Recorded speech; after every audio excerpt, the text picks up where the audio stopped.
começa agora o último podcast do ano da Info. Estamos aqui no Infolab, eu sou a Paula Hotman e ao meu lado estão Gustavo Guzmão. E aí, pessoal? Luiz Cruz. Olá, pessoal.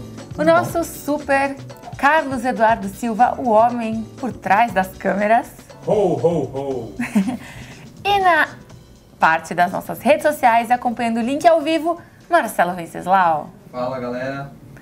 Pois é, e neste último podcast, em clima meio natalino, aqui renas passando pela redação, a gente começa falando sobre o Google, que para encerrar o ano com chave de ouro, comprou a empresa de robótica Boston Dynamics. Aquela empresa que fabrica uns robôs absurdos que correm, eles sobem montanhas, eles escalam, eles parecem meio alienígenas robóticos, né? O que será que o Google está planejando com a compra da Boston Dynamics? A Skynet. A Skynet. Eu ouvi os leitores comentando isso nos... Eu sempre soube que a história do Android não... eles levavam muito a sério. Assim. Pois é, a Skynet fica a referência, explica Exterminador ela. do Futuro. Exterminador do Futuro é a empresa que, em tese, desenvolve a inteligência artificial e sai os robôs, as máquinas ganham a guerra contra os humanos e vira meio um apocalipse. Se preparem, galera. Será que é para tanto? Bom, essa é pelo menos a terceira empresa da área de robótica que o Google compra.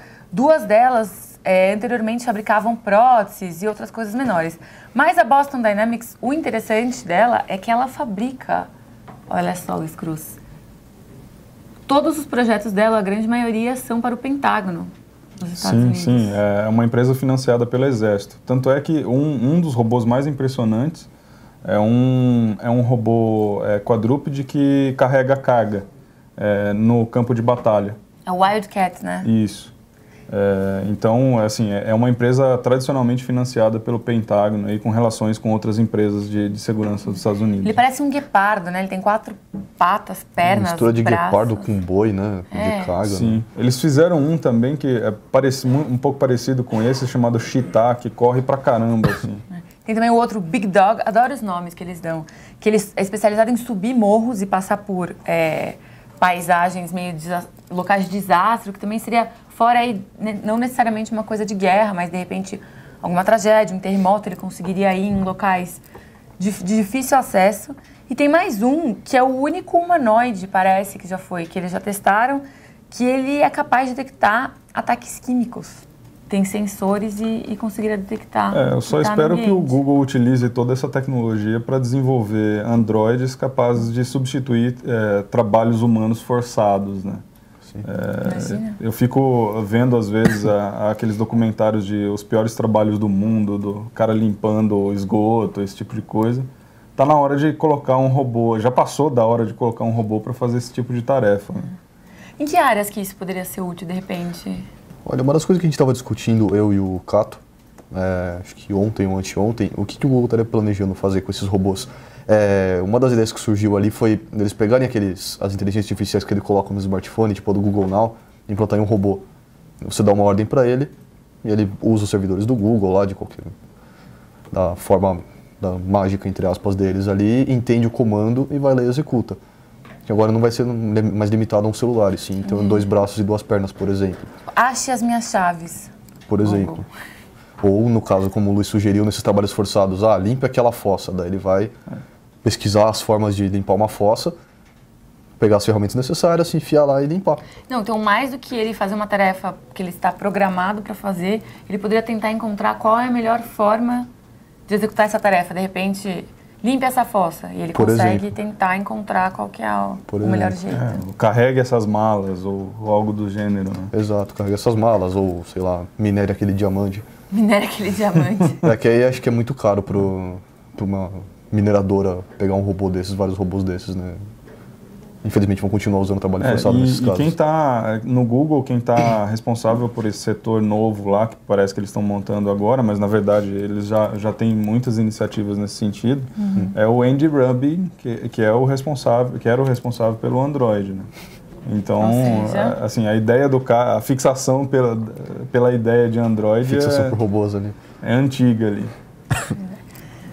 E, bom, enquanto o Google não decide o que ele vai fazer, ou pelo menos não divulga exatamente o que ele vai fazer, porque nem divulgou o valor dessa compra, a gente imagina que deva ser algo bem elevado, mas enfim, não foram divulgados valores, A gente tem outra discussão igualmente importante, mas muito mais relevante no nosso dia a dia. Afinal, esses robôs ainda estão um pouco distantes da nossa vida cotidiana.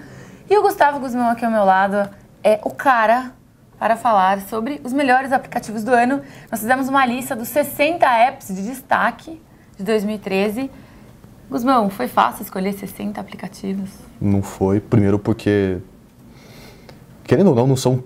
Achar 60 que se destacam assim mesmo é até um pouco complicado. E também foi meio pensamento coletivo ali. Às vezes, daí quando a gente achou 60, tinha gente querendo colocar outros aplicativos aqui. Esse daqui foi bom também. Esse aqui foi bom também. Por que esse daí tá de fora? Por que você colocou esse aí?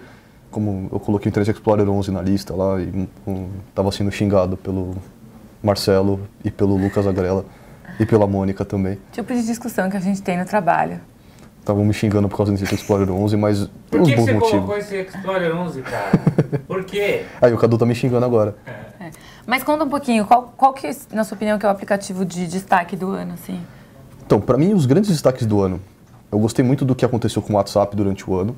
Ok, ele continua sem fazer ligação de voz, mas eles deram uma contornada nisso, continua como um mensageiro influente pra caramba. O crescimento dele de número de usuários também foi absurdo, passou dos 300 milhões, ultrapassou o Twitter, deixou o Twitter lá aqui comendo poeira. E o Viber, rival dele, também foi muito bem, porque lançou os aplicativos para Windows e Mac. O WeChat também, né? O WeChat também está na lista. O WeChat mais porque ele é um chinês que... o primeiro chinês, assim, se destacou durante o ano, assim, né? Teve outros também, como o Line, o Chat-On, por exemplo, da Samsung, que entraram no mercado de mensageiros ali, eu acabei não citando. A lista está longe de estar completa. Tem os 60 aplicativos que a gente pensou aqui e decidiu. Mas óbvio que a gente esquece de alguma coisa. O Candy Crush eu vi que tá na lista, né? Sim, Candy Crush, vício completo. Não tinha nem como não citar. Ok, pode ser que ele não seja o melhor aplicativo, mas a importância dele no decorrer do ano é inegável, né? Ele até ganhou o prêmio Info de melhor jogo do ano. Ou seja, votação dos leitores, né? Os leitores achavam que o jogo foi importante. Deixa eu ver, o Instagram também merece uma menção honrosa, bem forte, né? ali. Ele está na lista também por causa desse esquema de vídeo deles. E agora com esse esquema de mensagens também, do estilo Snapchat deles. O Google com o Google Keep, que é um mensageiro que eu mesmo uso muito. Eu acho muito bacana o Google Keep, apesar de não ser tão completo quanto um Evernote da vida. O que mais você? Então, o que eu achei muito interessante da lista foram os aplicativos nessa área de fotos, mas de edição de fotos também. Tinha alguns, né, que você consegue dar uma mexida na foto, ou dar uma editada nela. Pixlr. Tipo Pixlr.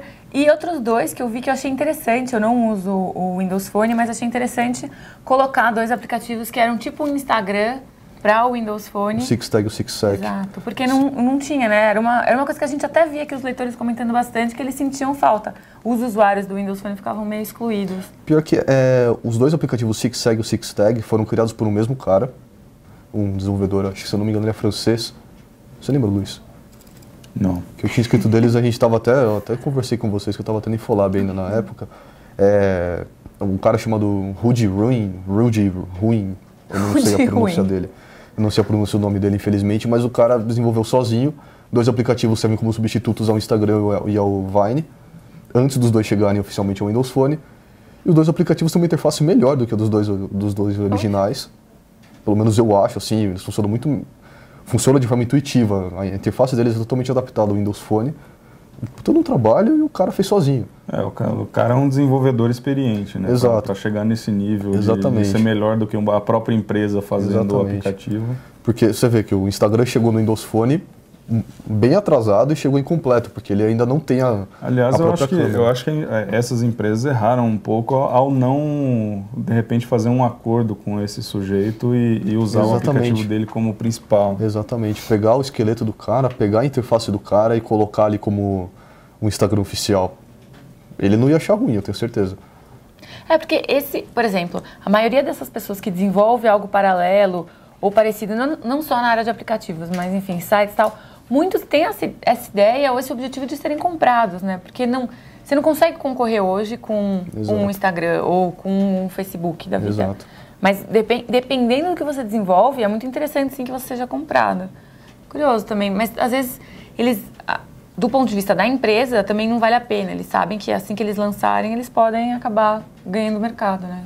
Esse mercado pequeno. O nome é mais forte, né? O cara não pode usar o nome da empresa porque senão ele é processado. Então ele usa um nome ali alternativo. Exato, tanto que o aplicativo dele do Instagram começou como Sixtagram. Daí, com aquela política do Instagram de não poder usar nada com gran no nome, ele mudou para Sixtag. Sixsec também, né? Sixsec também. O Sixsec é por causa dos 6 segundos do Vine. E daí ele aproveitou os 6 ali e pensou, colocar os 6 também no Instagram. Você falou a gente tá falando aqui de comprar. Outro aplicativo que está na lista, que é bem bacana e que foi comprado pelo Google, foi o Waze. Exatamente. É um valor bem alto. E já está funcionando integrado. Você já vê coisas do Waze no Google Maps e você vê coisas do Google Maps no Waze. Isso é muito bacana, especialmente porque o Waze é o Google Maps do Windows Phone, porque não tem um Google Maps no Windows Phone. Apesar dele ter o Nokia Here e o Drive lá, que são ótimos aplicativos, eu acabei não mencionando na lista porque eles já vêm instalados ali e tudo mais e não tem muita necessidade de você baixá-los. Eles não são sociais, né? É um excelente navegador, mas não tem tantos recursos sociais. Exato. Né? Mas o Waze é o Google Maps do Windows Phone, a versão que tem do Google Maps para o Windows Phone. E, sei lá, todas as possibilidades que ele abre ali, de você poder ver a situação da rua informada por um cara que acabou de passar por ali, para você poder evitar um trânsito eventualmente. Aliás, esse software de navegação da Nokia, nos testes que o Infolab já fez, ele sempre se destacou entre os melhores. Assim. Exato. É um software de navegação muito bom. Exato. Uma pena que é exclusivo para o Windows Phone, né? Quer dizer, uma pena, mas nem tanto, né? Porque para a Microsoft é ótimo que eles tenham um destaque desse no aparelho deles. Um aplicativo que chamou a atenção, que entrou na lista, obviamente, mas acho que mais pela polêmica que ele causou, porque ele foi a febre de uma semana, né? Que foi o Lulu. Que a gente até discutiu ele aqui mais de uma vez no podcast. Foi assunto de vídeos também aqui no site da Info, rendeu um monte de matéria, rendeu um monte de outros aplicativos, serviços, todos ligados ao Lulu. Acho que foi mais pela conversa, né, do que pelo buzz em torno do negócio, do que pelo uso em si, porque ele foi 3, 4 dias de... Né? Exato, ele entrou ali na lista justamente pelo Away que ele criou em cima. Porque o melhores ali não é nem porque o aplicativo é o melhor na categoria dele, mas... O melhor é uma palavra meio subjetiva também, né? Meio que se destaca de alguma forma no ano. O Lulu se destacou, querendo ou não. Por mais que eu mesmo achava ele bem bestinha, assim. Nada demais, né? Mas a polêmica foi tão grande. Dele foi enorme. Qual foi a sua avaliação no Lulu, Cadu? Posso contar aqui? Pode. Cadu foi tagueado como lábios de mel no Lulu. Levei super a sério também, igual o Guzmão. Olha a cara do Guzmão de quem levou a sério. Eu fui avaliado pela... Na verdade, não foi nem a Vanessa que me avaliou no Lulu, foi o Brancatelli, editor da revista, pegou o celular dela e me avaliou. E uma amiga minha estava tirando sarro na minha cara e foi lá e me avaliou também. Mas eu acabei fingindo com uma nota 9. Eu nem sei se eu tô lá ainda. Paulinho, agora conta quem que me avaliou de uma maneira super imparcial. Quem? O Gustavo Guzmão. Foi ele. Valorizar o cara, né? Agora a gente tentou fazer a brincadeira com o Luizão. Olha a cara do Luizão de quem queria ser avaliado no Lulu de brincadeira. No primeiro momento que eu vi como tirar meu perfil de lá, eu tirei. Olha, Luizão, você fez bem. Eu sofri um pequeno bullying por ter sido chamado de lábios de mel. Até dos nossos internautas. Pediram umas instruções pro Cadu para ensinar. Como é que você faz pra ser lábio de mel, Cadu? Tem que fazer um vídeo depois disso. Ele usa minha maquiagem, é muito brilho labial, gloss, pra ficar assim. Mas... Vem, você tem uma pergunta dos nossos...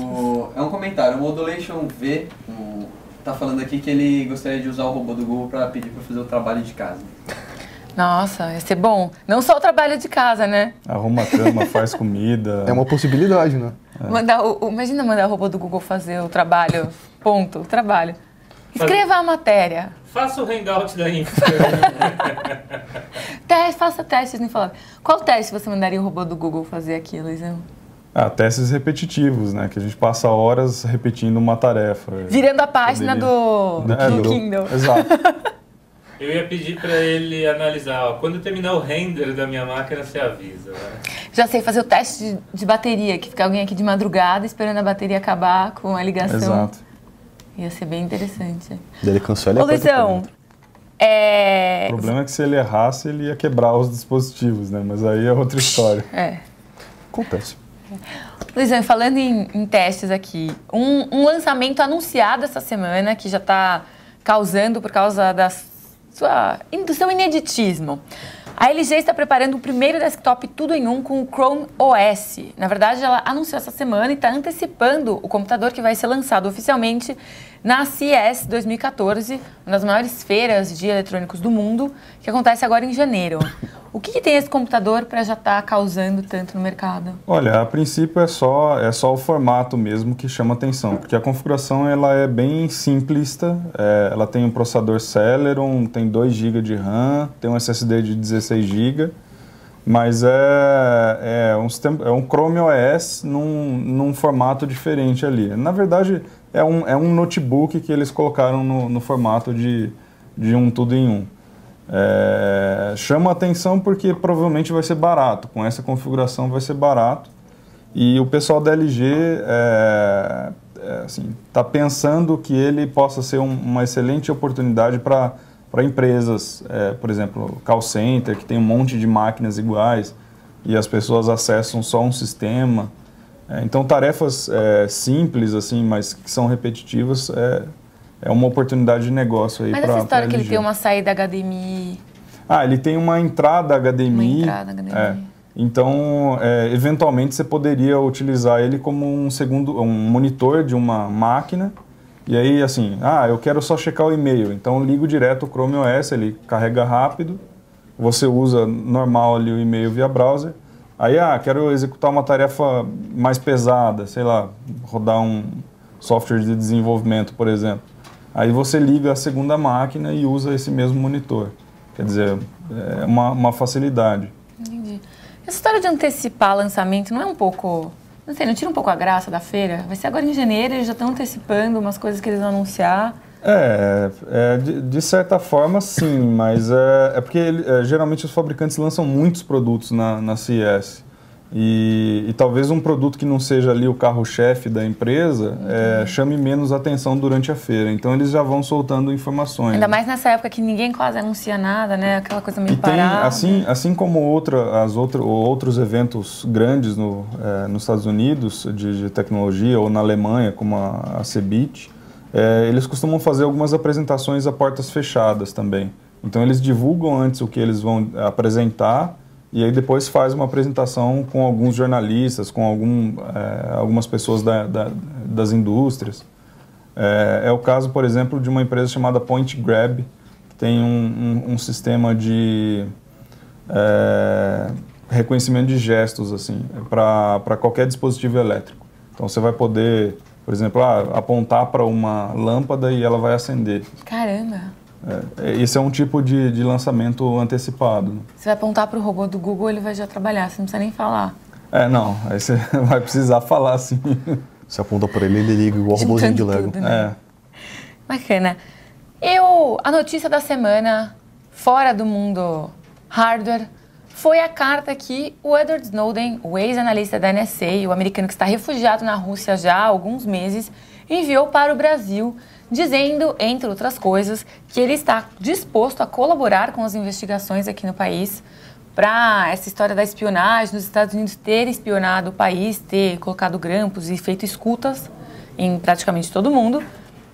E também, curioso, na carta ele alerta os brasileiros em pontos bem claros, com exemplos bem didáticos até, do nível da espionagem da NSA, dizendo, inclusive, que uma mãe em São Paulo ou Porto Alegre, agora não lembro a cidade que ele cita... Florianópolis, se eu não me engano. Florianópolis? Ligando para o filho para saber se ele passou no vestibular, aquilo estaria sim sendo monitorado, e aquilo um dia, ele deixa isso meio claro na carta, pode ser usado caso aquela pessoa que foi espionada previamente cometa algum ato considerado ilegal. Enfim, você já tem toda uma documentação anterior, ela nem se provou suspeita e aquilo já está sendo colocado contra ela. E aí começou uma onda na internet de apoio à vinda do Snowden ao Brasil. As pessoas querem que o Brasil ofereça asilo ao Snowden. Só que tem um detalhe, o Snowden não pediu asilo oficial no Brasil ainda. Não é curioso isso? E o próprio governo já falou, como ele não pediu, a gente não estava considerando dar asilo para ele, né? Mas isso parece uma estratégia, num primeiro momento, para criar um terreno e pedir o asilo, né? Não sei. Você mobiliza a população, engaja a mídia. Ou então até chamar a atenção para alguma, assim, atenção para o Brasil enquanto ele está tentando asilo em outro país.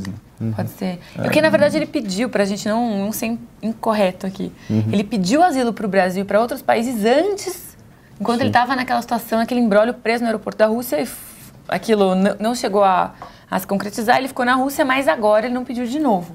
Então, o que o governo brasileiro diz como ele não pediu de novo, não tem não vamos, porque a primeira vez que ele pediu, o governo, pelo que eu li, o governo optou por não responder ao chamado. E agora que ele não pediu, o governo falou, não pediu, então a gente não vai dar asilo para ele. Imagino que se ele pedir, é bem provável que balance muita gente ali no governo e é bem capaz de ele aceitar. Pois é. Inclusive, foi montada uma CPI lá em Brasília para investigar as denúncias de espionagem feitas pelo Snowden, todos os documentos que ele já divulgou. E tem parlamentares, sim, pedindo para o Brasil dar asilo ao Snowden. Tipo o Suplicy. Exato. Ele é um deles. O Suplicy, eu vi que é um deles, que é um dos caras que mais apoia o asilo do Snowden aqui no Brasil. Então, justamente para você ver, nomes como ele estão ali apoiando, eu imagino que possa balançar bem as bases do governo e eventualmente aceitar um asilo do Snowden aqui. É que não sei, deve ter muita coisa por trás, né? Tipo, o relacionamento norte-americano com brasileiro. A diplomacia ali vai trabalhar pesado se ele vier para cá. Mas tem um detalhe também, que essa história toda da diplomacia ficou muito clara. Quando vazou que a Dilma foi espionada pela NSA e outros líderes da América Latina, não ouviu-se uma palavra, não houve um pedido de desculpas formal da Casa Branca, o Obama não ficou nem muito aí para essa história. Quando foi com a Angela Merkel da Alemanha, nossa... O Obama ajoelhou, foi se arrastando até ela, desculpa, Angela. Então, ele falou que ia olhar isso pessoalmente, que ia ver os limites da coisa. Então, a gente sabe que, em termos de força, o Brasil não está do lado do mais forte se resolver comprar essa briga da asilo para o Snowden. O negócio é instalar Tor em todas as máquinas...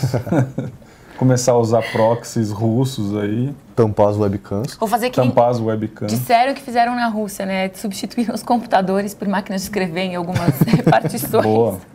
Analógico, roots. Vocês têm uma pergunta? Voltando um pouco pro tema do Chrome OS, o Vitor Martins ele perguntou se o Chrome OS vai matar o Android. Não, de forma alguma. O Google já falou sobre isso. São dois sistemas operacionais distintos, assim. É mais fácil um fundir no outro do que, sei lá... Pode ser que os recursos sejam integrados, mas são coisas distintas. São plataformas distintas, né? Uma é de hardware, de desktop, de uso comum, e o outro é, obviamente, móvel. Entendi. Mais alguma pergunta, Vences? O Vitor Martins ele pergunta também se há compatibilidade entre os aplicativos do Android com o Chrome OS. Você pode instalar o mesmo aplicativo na Chrome OS. Nossa. Android com Chrome OS, não. Também são bom, a não ser que seja um web app. Aí talvez funcione. Ou talvez esteja disponível ao mesmo tempo nas duas plataformas. É como geralmente acontece. Versões uma para cada, por exemplo, um plugin assim de... Acho que o Evernote tem um plugin para Chrome, né?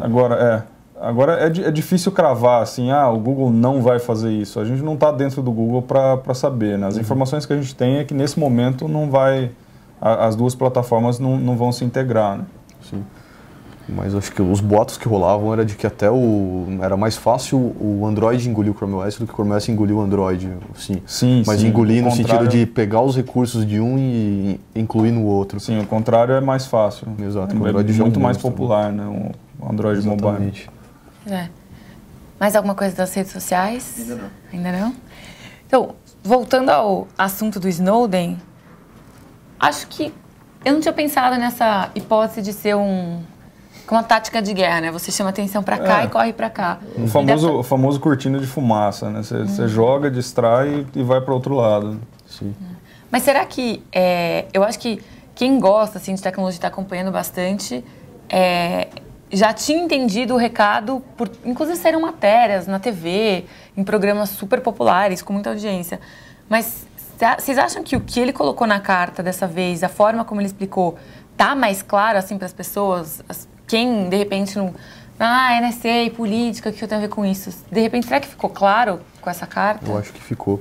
Eu acho que ficou claro, mas a maioria das pessoas ainda não sabem disso ou julgam que, eu sou, assim... Eu não sou ninguém, né? Quem eu sou para eles espionarem, né? Então, mas é invasão de privacidade. Sim, é como alguém dentro da sua casa 24/7. Exato. Eu imagino que até tenha surtido um efeito por causa daquela petição do Avast que eles fizeram. Por mais que a petição do Avast não vai render nada, como nunca rende essas petições,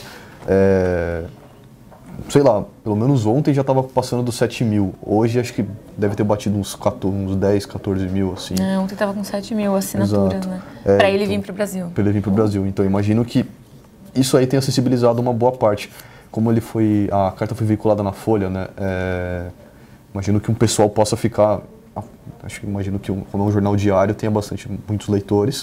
O pessoal pode ter ficado impressionado, assim, de ver a carta, ver essa explicação, falando, caramba, não sabia que o governo norte-americano estava fazendo isso comigo. Tem uma petição aqui, deixa eu assinar. Imagino que tenha afetado. Eu acho que mais ou menos o melhor jeito de explicar para as pessoas é, imagina alguém ouvindo você 24 horas e gravando tudo e falando, não, mas você não tem que se preocupar, você não está fazendo nada de errado, isso jamais será usado contra você. Alguém dentro da sua casa com uma camiseta escrito I read your email, né? Um grande olho, assim, te olhando todo o dia inteiro, estilo Big Brother. Você fica paranoico às vezes? Vocês ficam paranoicos às vezes? Talvez eu sei que fico. Com seus e-mails, com quem tá vendo? Fico, mas não muito, assim. Porque também tudo que a gente usa está nos Estados Unidos. Por mais que a gente acrescente alguma camada de segurança aos serviços, invariavelmente tem algum ou outro que escapa, né? Cadu, qual o seu...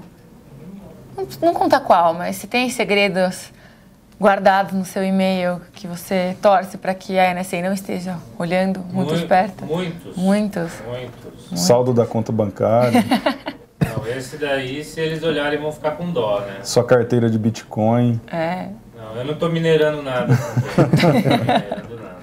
Mas eu tenho um pouco de paranoia com informações, assim. Em geral, né? Procuro pagar tudo com boleto bancário ao invés de cartão de crédito. O dia que um desenvolvedor falou para mim que ele não ia pagar coisas no Bankline, não vou falar qual banco, mas o dia que ele falou para mim, olha, não vou usar Bankline porque não era seguro, e o cara era um ótimo programador. O dia que ele falou isso para mim, eu falei, devo tomar mais cuidado. Não, de Bankline os bancos trabalham até com... Eles não falam isso, mas eles trabalham com capital técnico.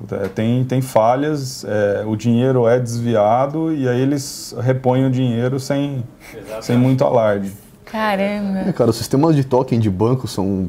eu acho que o que eu uso aqui, Itaú, é baseado em Java. Segurança que o negócio baseado em Java vai me passar. Acho que o Bradesco era o que... Não lembro, acho que o Bradesco tinha um tokenzinho, ActiveX, se eu não me engano, baseado em ActiveX também. Que tipo de segurança daí me passa? Não, qualquer sistema tá sujeito à vulnerabilidade, né? Até porque nos Estados Unidos tem uma lei que qualquer coisa fabricada lá pode ter um backdoor para o governo acessar. Então, quase tudo que a gente usa é de lá, meu. Ou seja, tem buraco em tudo.